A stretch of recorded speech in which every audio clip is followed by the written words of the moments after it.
नमस्कार बच्चों, इस वीडियो में हम क्लास 10th के राजनीतिक विज्ञान यानी कि सिविक्स का पहला चैप्टर सत्ता की साझेदारी पावर शेयरिंग को पढ़ेंगे। कक्षा 9 में हमने पढ़ा कि लोकतंत्र क्या है।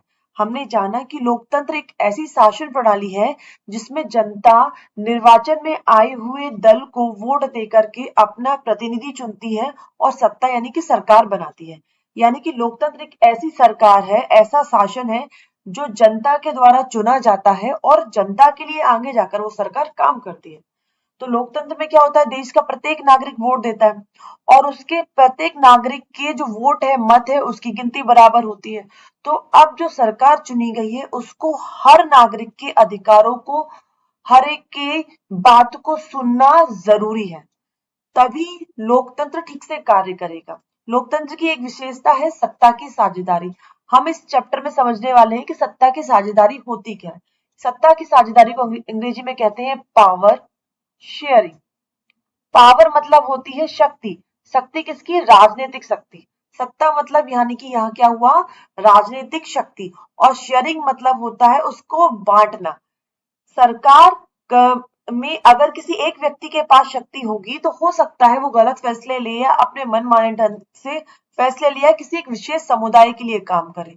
इसीलिए सत्ता हमेशा किसी एक व्यक्ति के पास नहीं होनी चाहिए। शक्ति यानी कि पावर किसी एक के पास नहीं होना चाहिए, उसका अलग अलग स्तर पे बंटवारा होना चाहिए ताकि वो समाज के प्रत्येक व्यक्ति के अधिकारों को सुनिश्चित कर सके और उसकी बात को सुन सके। यानी कि जैसे पिक्चर है, पिक्चर में इतने सारे लोग हैं, सभी ने वोट देकर के एक सरकार चुनी है। तो अब सरकार का क्या कार्य होगा कि वो हर एक व्यक्ति के लिए कार्य करे, हर एक व्यक्ति की तरक्की के लिए, उसके अधिकारों के लिए कार्य करे।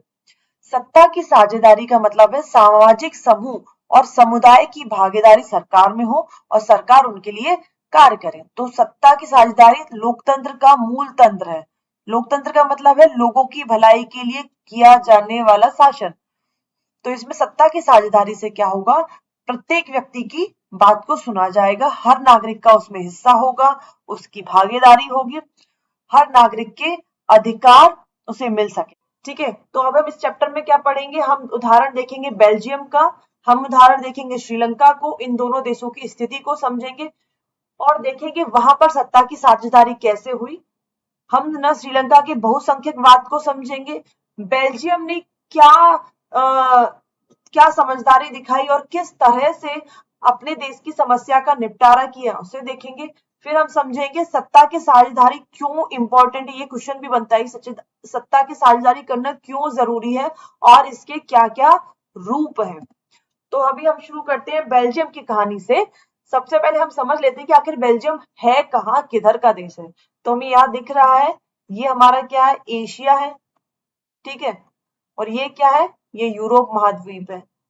ठीक है, यूरोप महाद्वीप में यहाँ एक छोटा सा देश आपको दिख रहा है रेड रेड कलर का, ये बेल्जियम है। ठीक है, अब हम इसको थोड़ा सा और क्लोज से देख लेते हैं, पास से देखते हैं। तो आपको दिख रहा होगा, ये आपका यूनाइटेड किंगडम है, ये आपका क्या है, बेल्जियम है, ये आपका पूरा क्या है, बेल्जियम। और बेल्जियम के नीचे क्या, फ्रांस है, दूसरा जर्मनी, ये छोटा सा आपको दिख रहा है लग्जमबर्ग है, और ये है नीदरलैंड। तो चौथे नंबर पे Netherland, one France, Luxembourg, Germany और नीदरलैंड से घिरा हुआ एक छोटा सा देश है बेल्जियम। बेल्जियम की राजधानी है ब्रुसेल्स। बेल्जियम की राजधानी क्या है, याद कर लीजिए, ब्रुसेल्स है। ये एक यूरोप का देश है, यूरोपियन कंट्री है, यूरोप महाद्वीप में आता है। हमारा जो हरियाणा हरियाणा राज्य है, इससे ये छोटा है और इसकी संख्या लगभग 1 करोड़ है। जितने भी पॉइंट्स मैंने यहाँ पे लिखे हैं वो ओटी में अक्सर पूछे जाते हैं, तो आप लोग ध्यान से देखिएगा। यूरोप का एक देश है, राजधानी ब्रुसेल्स है, हरियाणा से छोटा, 1 करोड़ इसकी जनसंख्या है। और इसके पड़ोसी देश हम देख ही चुके हैं, यहाँ पे कौन है, फ्रांस, यहाँ पर आपका है छोटा सा लग्जमबर्ग, और फिर यहाँ पे क्या आपका जर्मनी, और ऊपर की साइड पर जाता है नीदरलैंड। तो इसके चार आपके क्या देखे हमने, चार पड़ोसी देश हैं। अब हम समझते हैं मेन मुद्दे पे। ये जो बेल्जियम है, इसमें क्या है, इसकी जो जातीय बनावट है वो बहुत कॉम्प्लिकेटेड है, जटिल है। कैसे, अभी देखो यहाँ मानचित्र देखते हैं हम। मानचित्र में आपको जितना भी पीला क्षेत्र दिखाई दे रहा है, ये पूरा जो आपको येलो कलर का रीजन दिखाई दे रहा है, पीला क्षेत्र दिखाई दे रहा है, इस इलाके को हम फ्लेमिश कहते हैं। इस इलाके को हम क्या कहते हैं, फ्लेमिश कहते हैं। और यहाँ पर पूरी आबादी के 59% लोग रहते हैं, यानी लगभग 60%। इतना नीचे देखेंगे इस पाई चार्ट में कितना इतना बड़ा, ये आधे से ज्यादा हिस्सा कहाँ रह रहा है, इस फ्लेमिश इलाके में रह रहा है। और कितने प्रतिशत है, 59%, 60 से सिर्फ 1% कम। ठीक है, तो कहाँ रहने हैं, फ्लेमिश में रह रहे हैं। और ये लोग कौन सी भाषा बोलते हैं, ये लोग डच भाषा बोलने वाले लोग हैं। ठीक है, समझ में आया। ये येलो कलर का क्षेत्र है, हम फ्लेमिश कहते हैं। 59% लोग यहाँ रहते हैं और ये लोग कौन सी भाषा बोलते हैं, डच भाषा बोलते हैं। जबकि नीचे आपको ऑरेंज कलर का जो क्षेत्र दिख रहा है, इसे हम वेलोनिया कहते हैं।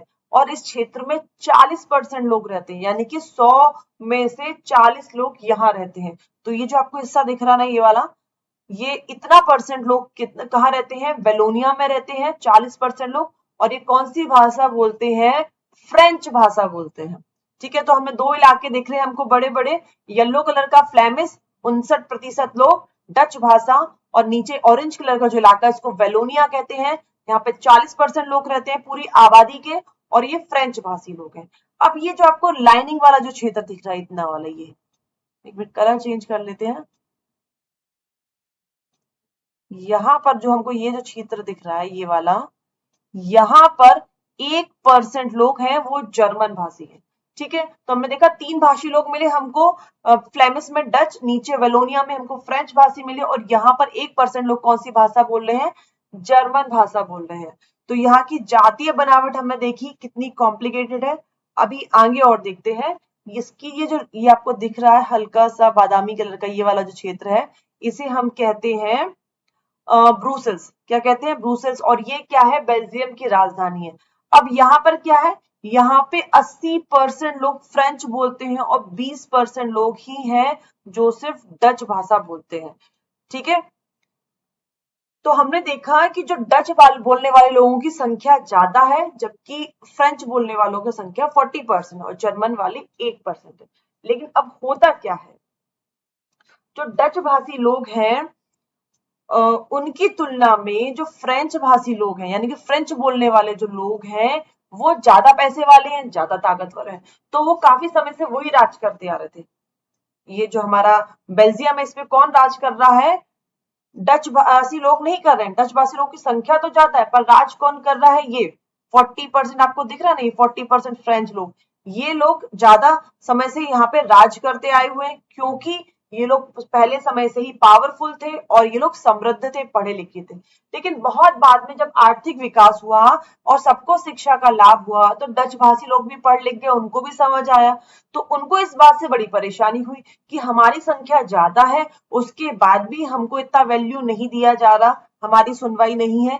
तो इस बात को लेकर के फ्रेंच और डच के जो लोग थे, उनमें 2 दशकों तक, यानी कि 1950 और 1960 के दशक, यानी कि 20 साल, 10 साल हो गए 1950 के में, दशक शब्द मतलब होता है 10 साल, और 60 में तो 20 साल तक फ्रेंच और डच भाषी लोगों में तनाव की स्थिति पैदा हुई, तनाव की स्थिति ज्यादा खराब होने लगी। अब हम देखेंगे कि वहां की सरकार क्या तरीका अपनाती है इस समस्या के निपटारे के लिए। इस बात को हम यही छोड़ते हैं, हम आगे बढ़ते हैं और समझते हैं अब श्रीलंका की कहानी की, वहां पर क्या स्थिति है। लगभग ऐसी ही स्थिति श्रीलंका में है। श्रीलंका हम देख रहे हैं, ये हमारा भारत है, और भारत के नीचे का जो हिस्सा आपको दिख रहा है, ये एक ये हमारा भारत, और भारत के नीचे जो हिस्सा आपको दिख रहा है श्रीलंका है। श्रीलंका भारत के दक्षिण में है। ये एक द्वीपीय देश है। द्वीपीय देश मतलब ऐसा देश जो चारों तरफ से जल से घिरा हो, जैसे भारत, श्रीलंका है, मालदीव है, तो ये दोनों ही क्या है, द्वीपीय देश है। ये हमारे हरियाणा के लगभग बराबर है, और इसकी संख्या कितनी है, जनसंख्या इसकी है 2 करोड़ जनसंख्या, यानी कि बेल्जियम से दुगनी। हमारे तमिलनाडु के ये दक्षिण में, तो यहाँ पर आपका क्या पड़ जाता है, इधर देखिए, ये आपका तमिलनाडु है, और तमिलनाडु के दक्षिण में क्या हमारा श्रीलंका है। अब हम आगे देखते हैं। श्रीलंका की राजधानी कोलंबो है। श्रीलंका कब आजाद हुआ, 1948 में। भारत आजाद हुआ 1947 में, श्रीलंका आजाद होता है 48 में।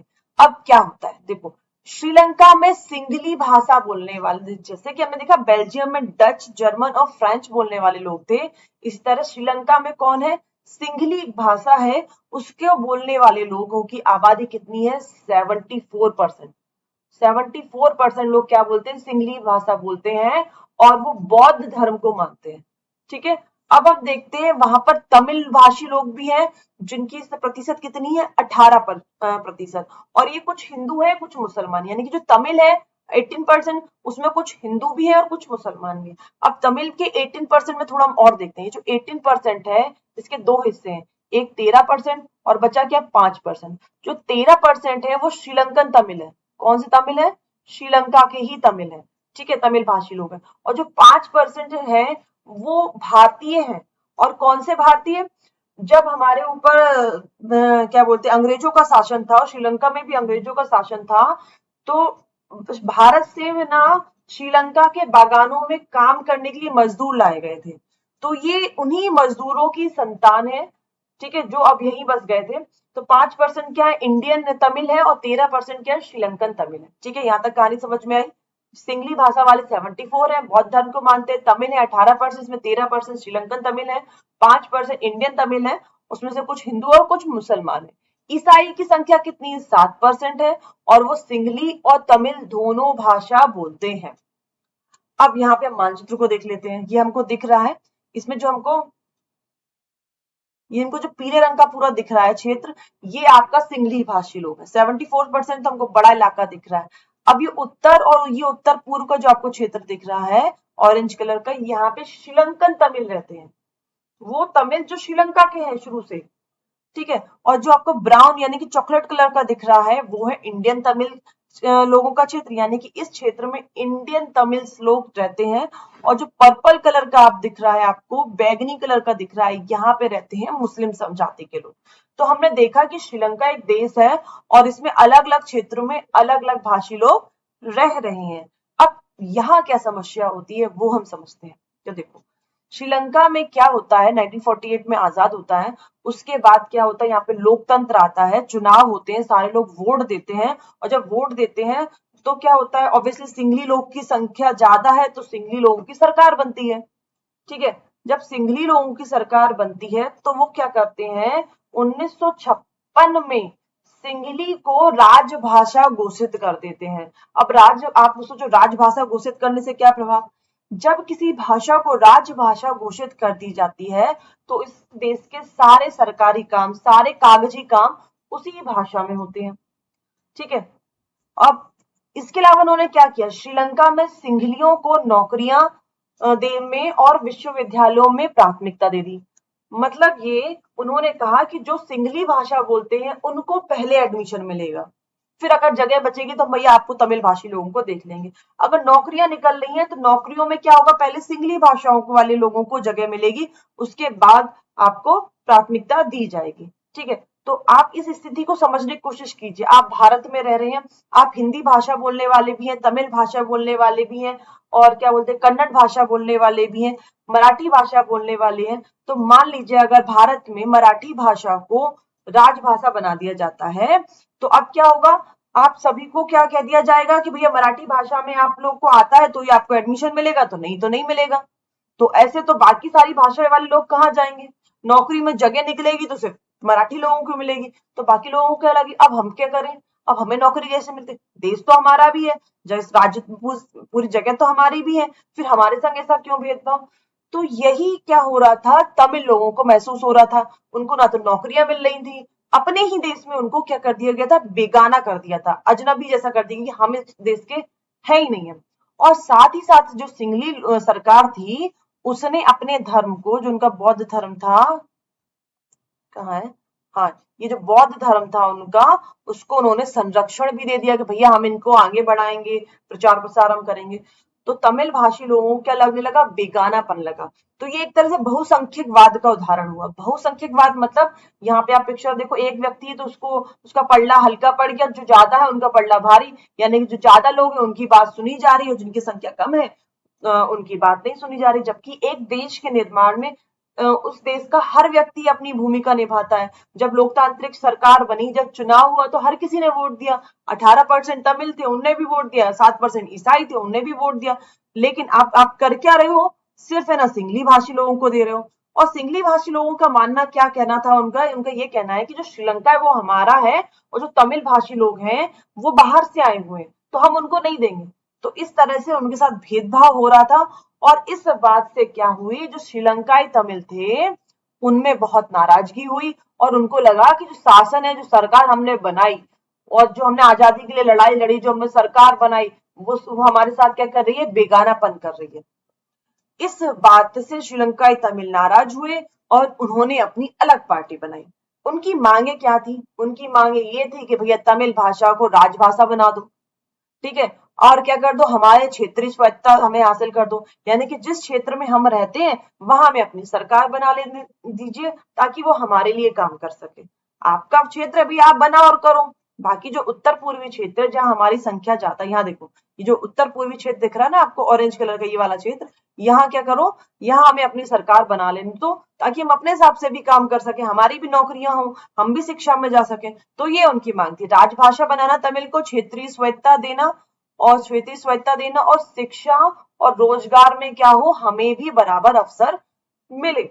अब क्या होता है, 1900 दशक तक तो उत्तर पूर्वी श्रीलंका में स्वतंत्र तमिल यानी सरकार बनाने की मांग को लेकर के बहुत सारे राजनीतिक संगठन बन गए, मतलब बहुत सारी पार्टियां बनी और उन्होंने कहा कि हमको जो उत्तर पूर्वी क्षेत्र है ना, ये श्रीलंकाई तमिल वाला क्षेत्र है, ये वाला जो क्षेत्र है उत्तर पूर्वी वाला, यहाँ पे क्या करेंगे, हमको अलग सरकार बनानी है, स्वतंत्र सरकार बनानी है। उस शब्द को उनका इल्म बनाना है, इल्म मतलब सरकार को बोले हमको इल्म बनाना अलग से। और इस बात को लेकर वहां युद्ध शुरू हो गया, मतलब आपस में ही दोनों समूह, सिंगली, ये जो सिंगली लोग हुए ये, और यहाँ पर थे ये तमिल लोग, इन दोनों में क्या हुई, आपस में ही टकराव होने लगा, आपस में ही कलेश होने लगा, गृह युद्ध की स्थिति बन गई। इतनी बुरी स्थिति बन गई, यहाँ पिक्चरों में देख रहे होंगे नीचे कितनी बुरी स्थिति है, यहाँ देखिए देखो फसाद कर रहे हैं, यहाँ पे लोगों को घर छोड़ के जाना पड़ रहा है। तो बहुत सारे लोगों को बेघर हो गए, हजारों लोग मारे गए, इतना बड़ा तनाव की स्थिति हो गई, युद्ध, गृह युद्ध की स्थिति हो गई, हजारों लोगों की जान गई, बहुत से लोग देश छोड़ के चले गए, हजारों लोगों की रोजी रोटी बर्बाद हो गई।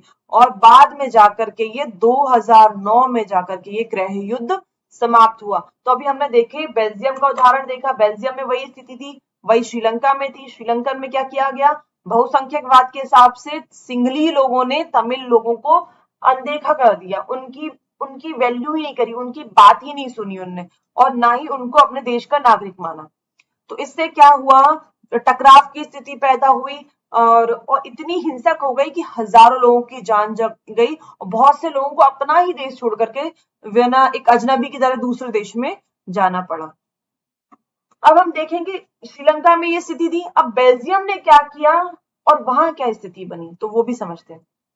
हम देखते हैं श्रीलंका को देखने के बाद बेल्जियम की समझदारी। बेल्जियम ने बिल्कुल इसका उल्टा किया, उसने किसी एक विशेष समुदाय को वैल्यू नहीं दी, उसने किसी एक बहुसंख्यकवाद को नहीं दी।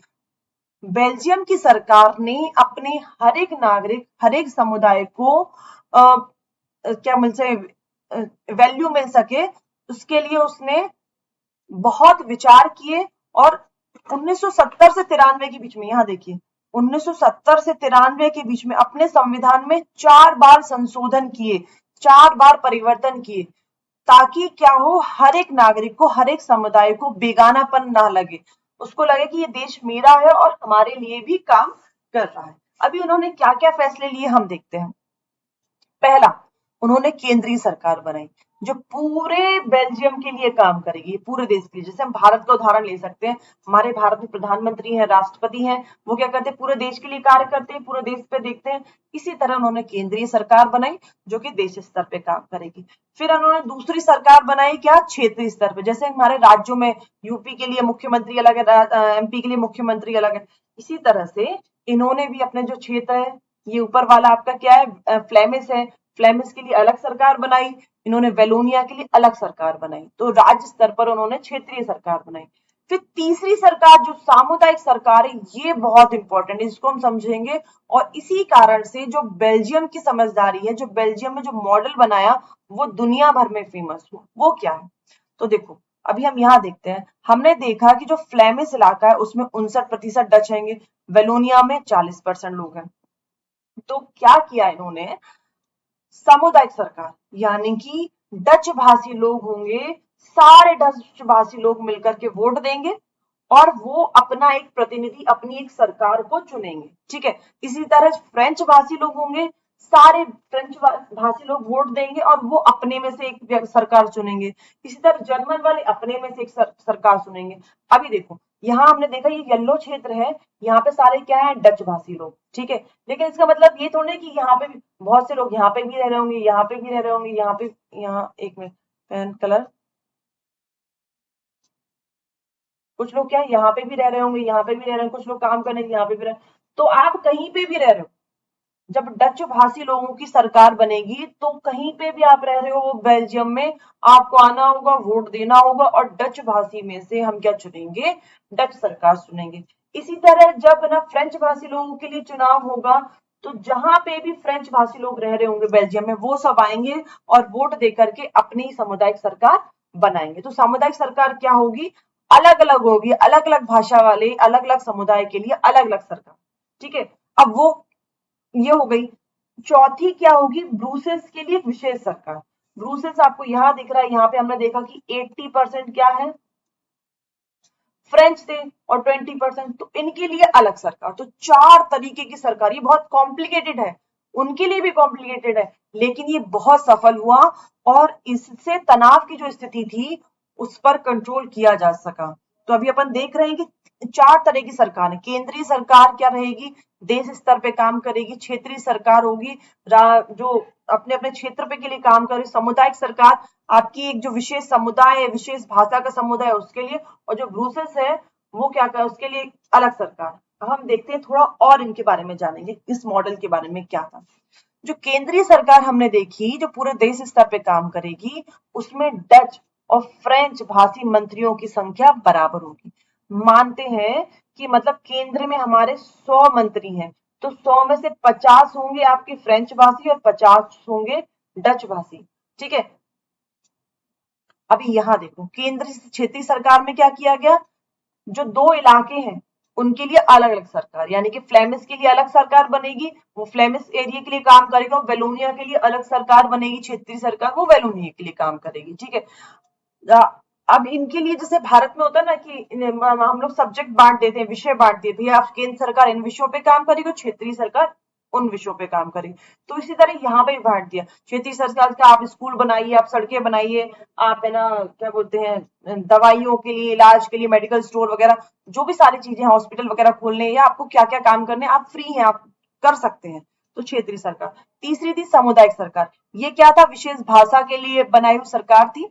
अब ये क्या काम करेगी, ये काम करेगी उस भाषा की संस्कृति को बचाने के लिए, शिक्षा के लिए, और उनकी भाषा जैसे मसलों पर फैसला लेगी कि हमको क्या करना है। डच भाषी लोग बैठेंगे तो अपने भाषा को बढ़ाने के लिए, संस्कृति को बढ़ाने के लिए क्या हम कर सकते हैं, जर्मन भाषी लोग अपने फैसले लेंगे। ठीक है, तो इनके क्या विषय होंगे, सामुदायिक सरकार किन किन विषयों पे काम करेगी, संस्कृति, शिक्षा और भाषा पे। ब्रूसेल्स में क्या है, ब्रूसेल्स में अलग सरकार है और इसमें भी दोनों समुदाय के प्रतिनिधि समान होंगे। अब यहाँ आप समझेंगे, मैं पीछे आती हूँ, यहाँ देखिए कि केंद्र सरकार में भी 50 होंगे डच के और 50 होंगे फ्रेंच के। इसी तरह ब्रूसेल्स में भी 50 होंगे डच के और 50 मंत्री होंगे किसके, फ्रांस के। अभी यहाँ देखो ब्रूसेल्स में 80% फ्रांस के लोग हैं और 20% सिर्फ डच के लोग हैं, ये डच के और ये फ्रांस के लोग। तो यहाँ पर क्या हो रहा है, फ्रांस के लोग बोल सकते हैं ना कि हमारी संख्या ज्यादा है, हम ज्यादा संख्या में, तो हमारी सीटें ज्यादा होनी चाहिए, बोल सकते हैं ना। लेकिन ब्रूसेल्स ने 50-50 वाला आंकड़ा इसलिए अपनाया क्योंकि यहाँ पर फ्रेंच लोगों ने तसल्ली की, भैया ठीक है हम यहाँ तसल्ली कर ले रहे हैं, आप 50-50। तो यहाँ पर हम देखते हैं कि 60 और 40 का आंकड़ा, एक तरह से हम एवरेज ले लेते हैं, तो 60 क्या है, डच है और यहाँ पे फ्रेंच कम है, फिर भी हम आपको 50-50 का दे रहे हैं। तो इस तरह से यहाँ पर डच, केंद्र में डच लोगों ने तसल्ली की, भैया हमारी संख्या ज्यादा है फिर भी हम 50-50 का ले रहे हैं। तो ब्रूसेल्स में क्या हुआ, जो फ्रेंच लोग उन्होंने तसल्ली की हमारा आंकड़ा ज्यादा है तो भी हम 50-50 ले रहे हैं। तो इस तरह से जो सरकार बनी, वो उससे क्या हुआ, वो मॉडल जो बना वो इतना सफल रहा, इतना ज्यादा कि जो यूरोपियन संघ है, यूरोपियन यूनियन है, उसने तय किया कि हम जो अपना मुख्यालय हेडक्वार्टर है वो कहाँ बनाएंगे, ब्रूसेल्स में ही बनाएंगे। ठीक है, तो ये क्वेश्चन यहाँ पे बनता है कि यूरोपियन संघ का मुख्यालय कहाँ है, तो याद रखिए यूरोपियन संघ का मुख्यालय ब्रुसेल्स में, ओटी में क्वेश्चन नंबर में क्वेश्चन ये पूछ लिया जाता है। अभी हमने दो देखे, हमने देखा किसको देखा, हमने देखा बेल्जियम को देखा, है ना, और हमने देखा किसको, श्रीलंका को। तो श्रीलंका को देखा और ये दोनों विपरीत थे, स्थिति दोनों में सेम थी, लेकिन दोनों ने अलग अलग डिसीजन लिए। श्रीलंका ने बहुसंख्यकवाद को अपनाया और सिर्फ एक विशेष समुदाय को वैल्यू दी और दूसरे समुदाय पर ध्यान नहीं दिया, उसको उसको ना उसकी इच्छाओं को, उसकी बातों को दरकिनार कर दिया। जबकि बेल्जियम ने अपने हर एक क्षेत्र के हर एक समुदाय की व्यक्ति की बात को सुनी, उसको बेगानापन महसूस ना हो, उसको अपने देश में ही अलग जैसा ना लगे, इसलिए उसने बेल्जियम मॉडल लेके आया। तो दोनों को हम देखते हैं और हमको यहाँ समझ में आया कि अगर लोकतंत्र को चलाना है तो सत्ता का बंटवारा जरूरी है। कोई एक व्यक्ति, कोई एक समुदाय सारी शक्ति अपने हाथ में लेकर के लोकतंत्र को नहीं चला सकता। लोकतंत्र में हर एक व्यक्ति मत देता है और उसके मत की जो वैल्यू है वो बराबर होती है, यानी कि एक व्यक्ति ने वोट दिया तो उसकी भी काउंटिंग एक होगी, तो और दूसरा व्यक्ति कोई और भी भाषी होगा उसके भी काउंटिंग की वोट की काउंटिंग एक ही होगी। तो इसीलिए लोकतंत्र में सत्ता का बंटवारा जरूरी है, पावर का शेयरिंग बहुत जरूरी है। किसी एक व्यक्ति के पास पावर नहीं होनी चाहिए और हर समुदाय की व्यक्ति की बात सुनी जानी चाहिए। तो हमने देखा सत्ता की अब यह क्वेश्चन अगला आता है कि सत्ता की साझेदारी क्यों जरूरी, क्यों आवश्यक है। तो हमने देखा कि समाज में सौहार्द और अगर शांति बनाए रखना है तो हमको सत्ता का बंटवारा करना ही पड़ेगा। बहुसंख्यक के आतंक से बचना है, जैसे कि श्रीलंका में हुआ, उससे हमें बचना है तो हमको सत्ता की साझेदारी करना पड़ेगा। लोकतंत्र में क्या होता है, हर एक व्यक्ति की वैल्यू की जाती है, हर एक व्यक्ति को सम्मान दिया जाता है। तो लोकतंत्र की आत्मा का सम्मान करना है तो हमें सत्ता की साझेदारी करनी पड़ेगी और विभिन्न सामाजिक समूहों में आपस में झगड़ा ना हो, जैसे कि श्रीलंका में हुआ वो ना हो, और जिस तरह से बेल्जियम ने सभी समूहों को बराबर इज्जत दी, वैल्यू दी। इसके लिए क्या है, हमको सत्ता की साझेदारी बहुत आवश्यक है। एक जर्मनी का उदाहरण है, आपके में कार्टून दिया है, इसको मैं समझा देती हूँ इसका क्या है। यहाँ पे आप देख रहे हैं दो स्टीयरिंग है इस कार में, ठीक है। तो एक स्टीयरिंग, ये क्या घटना है वो सुन लीजिए। जर्मन में दो पार्टी है, क्रिश्चियन डेमोक्रेटिक पार्टी और सोशल डेमोक्रेटिक पार्टी, इनमें बहुत ज्यादा खींचातानी मची रहती थी। 2005 में चुनाव होते हैं और दोनों ही पार्टी को बहुमत नहीं मिलती। इसके बाद दोनों क्रिश्चियन डेमोक्रेटिक और सोशल डेमोक्रेटिक पार्टी मिलकर के सरकार बनाती है। इसको ज्वाइंट गवर्नमेंट कहा जाता है। दोनों के विचारों में मतभेद होने के कारण कोई किसी तरफ को जा रहा है तो कोई किसी तरफ को जाता है, लेकिन क्या हो, इससे हम ये समझते हैं, हो सकता है कि लोकतंत्र में सत्ता की साझेदारी से गति धीमी हो, लेकिन जो भी आगे बढ़ेगा तो मिलकर के सभी की वैल्यू को लेकर आगे बढ़ेगा। अब हम समझते हैं सत्ता की साझेदारी किस किस प्रकार से होती है। इसके चार रूप है। एक तो शासन के विभिन्न अंगों के बीच में बंटवारा, उसको क्षैतिज कहते हैं। विभिन्न स्तरों पे बंटवारा है सत्ता का, तो ऊर्ध्वाधर कहते हैं अपन। और फिर कहते हैं सामुदायिक सरकार, जो कि हमने बेल्जियम में देखी। दबाव समूह और आंदोलन द्वारा शासकों पर कंट्रोल करना। अब हम थोड़ा और समझते हैं कि क्षैतिज बंटवारा क्या। भारत का उदाहरण लेते हैं फिर हम समझेंगे। भारत में हमने देखा है कि विधायिका है, कार्यपालिका और न्यायपालिका, ये सत्ता के विभिन्न अंग हैं, ठीक है। अब हम यहाँ पे देखते हैं कि किसी एक के पास पूरी शक्ति नहीं है। जैसे कि जो विधायिका है वो क्या बनाएगी, कानून बनाएगी। तो कार्यपालिका उन कानूनों को लागू करती है और न्यायपालिका क्या करेगी, नजर रखती है इन दोनों से कि ये लोग कानून सही बना रहे हैं कि नहीं बना रहे, ठीक से क्रियान्वयन कर रहे हैं कि नहीं कर रही है, संविधान यानी कि भारत के नियम कायदे अनुसार के काम कर रही हैं या नहीं कर रहे। अगर किसी स्थिति में न्यायपालिका को लगता है कि विधायिका और कार्यपालिका संविधान के अनुसार नहीं चलती, वो तुरंत उनको ये बताएगी कि भाई आप ये गलत है, इस कानून को आप वापस ले लीजिए या फिर वो उसको कैंसिल कर दीजिए, ठीक है। तो किसी एक के पास सारी शक्ति नहीं है। देखो यहाँ हम देखेंगे यूएस का और इंडिया का लगभग सेम है। ये एग्जीक्यूटिव यानी कार्यपालिका है। कार्यपालिका में आपके प्रधानमंत्री, राष्ट्रपति होते हैं और उनकी मंत्रिमंडल होता है। ये विधायिका है। तो विधायिका ने क्या किया, विधायिका में लोकसभा राज्यसभा आपके हैं, तो कानून बनाएंगे, ठीक है, संविधान के अकॉर्डिंग। जो कानून बन गए उसको ये कार्यपालिका लागू करती है और ये न्यायपालिका क्या करती है, इन दोनों पे नजर रखेगी कि ये ठीक से कार्य कर रहे हैं कि नहीं कर रहे हैं।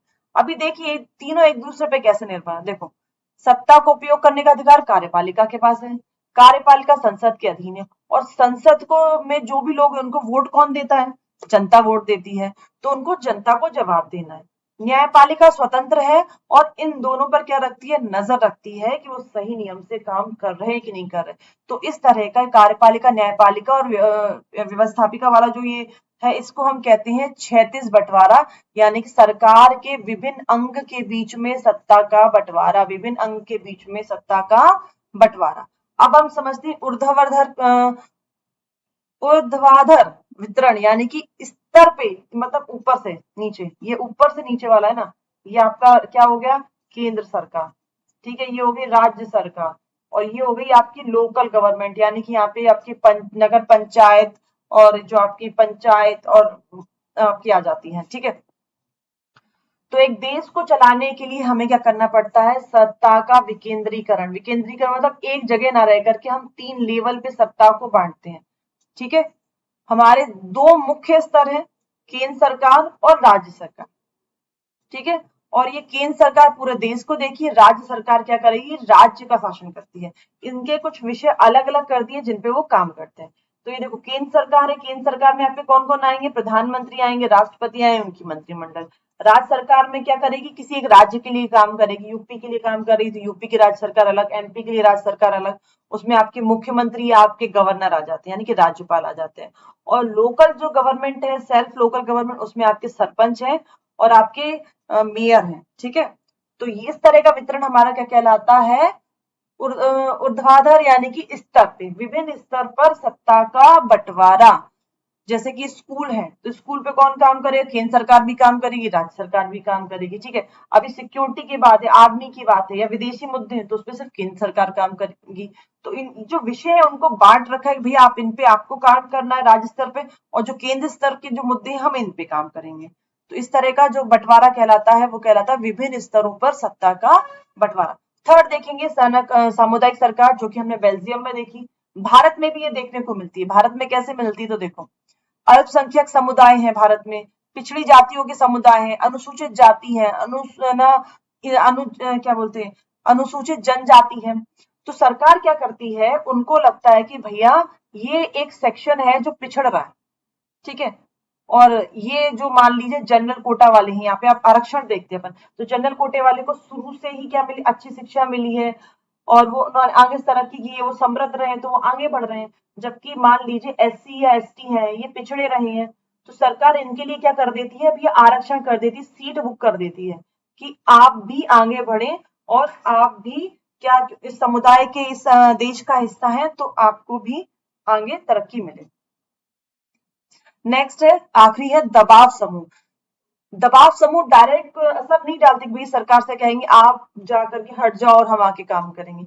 ये क्या करते हैं? जब भी सरकार कोई फैसले लेती है और उनको सही नहीं लगते, या उनको लगता है कि इस बात को सरकार के सामने रखना चाहिए, तो ये दबाव समूह जाकर के आंदोलनों के द्वारा जाकर के अपनी बात को रख करके सरकार पे दबाव डालते हैं। जैसे कि हमने देखा, छात्र संगठन है, मजदूर संगठन है, इस तरह के क्या करते हैं? सरकार पे दबाव डाल करके अपनी बात रखवाते हैं। तो अभी हमने देखा, सत्ता को देखा, सत्ता के रूप देखा, क्यों जरूरी है समझा, लेबनान। एक और कहानी हम देखेंगे, एक लेबनान देश हैगा। लेबनान देश क्या है? एक ना एशियाई देश है। यहाँ हम देख रहे हैं पिक्चर में, हम इसको और जूम करके देखते हैं कहाँ है।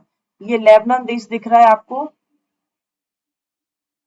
ये भूमध्य सागर है, लेबनान देश है, इसके यहाँ पे नीचे इजराइल है यहाँ पे, और ये सीरिया है। अभी देखेंगे, समझने की कोशिश करेंगे। लेबनान देश की राजधानी क्या है? बैरूत। जैसे कि हमने पिछली 2 देश देखे, वहां पर जात भाषाई आधार पर विभाजन है समुदायों का। तो ये जो लेबनान है, यहाँ पर जाति आधार पर देखो, 27% यहाँ पे क्या रहे हैं? सुन्नी मुसलमान, जबकि 27% सिया मुसलमान है यहाँ पे। 21% मैरोनाइट क्रिश्चियन मिलते हैं। इसी तरह और भी क्रिश्चियन के हमको क्या दिख रहे हैं? यहाँ पे समुदाय दिख रहे हैं।